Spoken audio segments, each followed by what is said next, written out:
السلام علیکم دوستو۔ جن یا جنات کی لفظی معنی ہیں ایک ایسی مخلوق جو آنکھوں سے نظر نہ آتی ہو۔ قرآن و احادیث کے مطابق یہ ایک ایسی مخلوق ہے کہ جس کی تخلیق آگ کے شعلے سے ہوئی ہے۔ قرآن مجید میں جنات کے موضوع پر پوری ایک سورت یعنی سورہ جن موجود ہے۔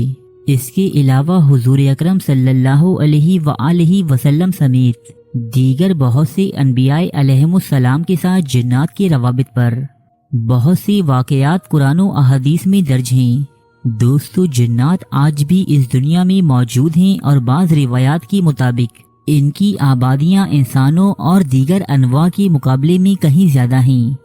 بہرحال یہ اس دنیا میں رہتے ہوئے بھی کسی اور دنیا میں رہتے ہیں، یعنی یہ بالکل ممکن ہے کہ جنات ہماری مکانوں، دکانوں یا دفاتر میں رہتے ہوں، تاہم ہم انہیں دیکھ پائیں یا انہیں محسوس کر سکیں یہ بالکل ممکن نہیں، جب تک کہ وہ خود اپنے نشانات ظاہر نہ کریں۔ دوستو، جس طرح مٹی سے بنا ہوا انسان بہت سی قوموں، نسلوں اور قبائل میں بٹا ہوا ہے، اسی طرح جنات کی بھی بہت سی اقسام ہیں۔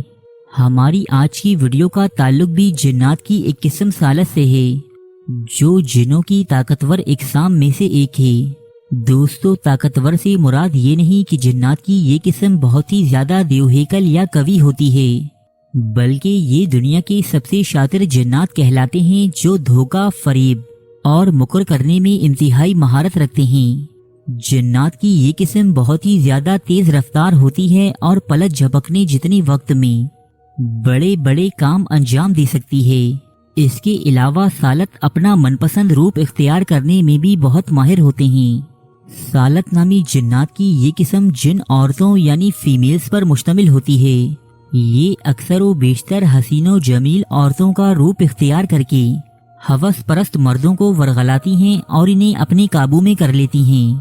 یہ اکثر و بیشتر مردوں کے ساتھ جنسی تعلقات قائم کرنے کے بعد انہیں قتل کر ڈالتی ہیں۔ سالت نامی جنات کی یہ قسم اکثر و بیشتر ریگستانوں اور بطور خاص صحرا میں موجود نخلستانوں میں پائی جاتی ہے۔ یہ جنات نخلستانوں اور صحراؤں میں مختلف جانوروں کی شکل میں چھپ کر رہتے ہیں اور یہاں سے گزرنے والے مسافروں کو اپنے مکر و فریب کا نشانہ بناتے ہیں۔ سالت نامی ان جنات کا تذکرہ نہ صرف عرب بلکہ عراق و ایران اور ترکی کے قدیم لٹریچر میں بھی ملتا ہے، جہاں مختلف ناموں سے جنات کی اس طاقتور قسم کا ذکر کیا گیا ہے۔ البتہ اس جن کی صفات، اس کے شکار کے طریقے اور واقعات تمام علاقوں میں ایک سے ہی ہیں۔ روایات کے مطابق سالت کی سب سے من پسند غذا مردوں کا دل ہوتا ہے، لیکن یہ کوارے مردوں کو اپنا شکار نہیں بنا سکتی۔ سالت صرف شادی شدہ مردوں پر حملہ کرتی ہے یا پھر ایسے مردوں پر جو پہلے کسی عورت کے ساتھ جسمانی تعلقات قائم کر چکے ہوں۔ یہ ان کے پاس انتہائی حسین و جمیل اور تنہا عورت کی شکل میں ظاہر ہوتی ہے اور انہیں یہ یقین دلاتی ہے کہ وہ انتہائی مظلوم و معصوم ہیں اور اس کی مدد کی طلبگار ہے۔ جب یہ شخص سالت کی باتوں میں آ کر اس کے ساتھ جسمانی تعلقات قائم کر لیتا ہے، تب سالت اسے قتل کر ڈالتی ہے اور اس کے سینے پر بیٹھ کر اس کے دل کو چبا جاتی ہے۔ بہت سی عربی روایات میں ایسی سالت کا ذکر بھی ملتا ہے کہ جنہوں نے شکار کی غرض سے مختلف مردوں کے ساتھ عشق و محبت کا ڈھونگ رچایا، لیکن بعد ازاں وہ حقیقت میں ان مردوں سے محبت کر بیٹھیں۔ ایسی ہی ایک داستان عمر ابن یاربوس کی بھی ہے، جو ظہور اسلام سے قبل عرب میں وقوع پذیر ہوئی۔ اس داستان کے مطابق صحرا میں رہنے والی ایک سالت ایک عرب مسافر پر عاشق ہو گئی۔ ان دونوں کی محبت اس قدر آگے بڑھی کہ ایک دوسرے کی حقیقت کو جاننے کے باوجود یہ شخص اور سالت آپس میں ایک میاں بیوی کی طرح رہنے لگے۔ اس تعلق کے نتیجے میں عمر ابن یاربوس نامی ایک لڑکے کی پیدائش ہوئی۔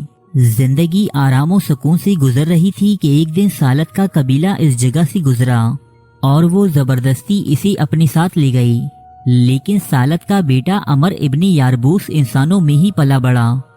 جب یہ جوان ہوا تو یہ انتہائی بہادر، زیرک، تیز رفتار اور خوبصورت تھا۔ اس کی آنکھوں کا رنگ عام انسانوں سے کافی مختلف تھا۔ سرزمین عرب میں عمر ابن یاربوس اور اس کی اولادوں کو بنو سالت کا نام دیا گیا۔ یہ ایک انتہائی طاقتور اور خوبصورت قبیلہ تھا۔ جو اپنا جد امجد سالت نامی جن کو قرار دیتے تھے۔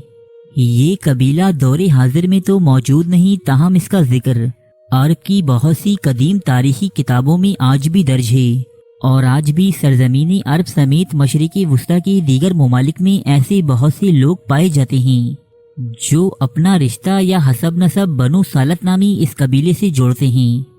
دوستو، اس ویڈیو میں بیان ہوئی اکثر باتیں ہو سکتا ہے کہ آپ کو الف لیلوی داستان معلوم ہو، تاہم سالت نامی جنات کی اس قسم کا تذکرہ عرب و عجم سمیت بہت سے مغربی مورخین نے بھی اپنی کتابوں میں کیا ہے۔ سالت نامی ان جنات پر بہت سی مضامین انٹرنیٹ پر بآسانی دستیاب ہیں۔ مزید معلومات اور تفصیلات کے لیے آپ ان سے بھی استفادہ حاصل کر سکتے ہیں۔ ہماری کوشش ہوگی کہ ہم اپنی آنے والی ویڈیوز میں جنات کی مزید اقسام سے آپ کو آگاہی فراہم کریں، انشاءاللہ۔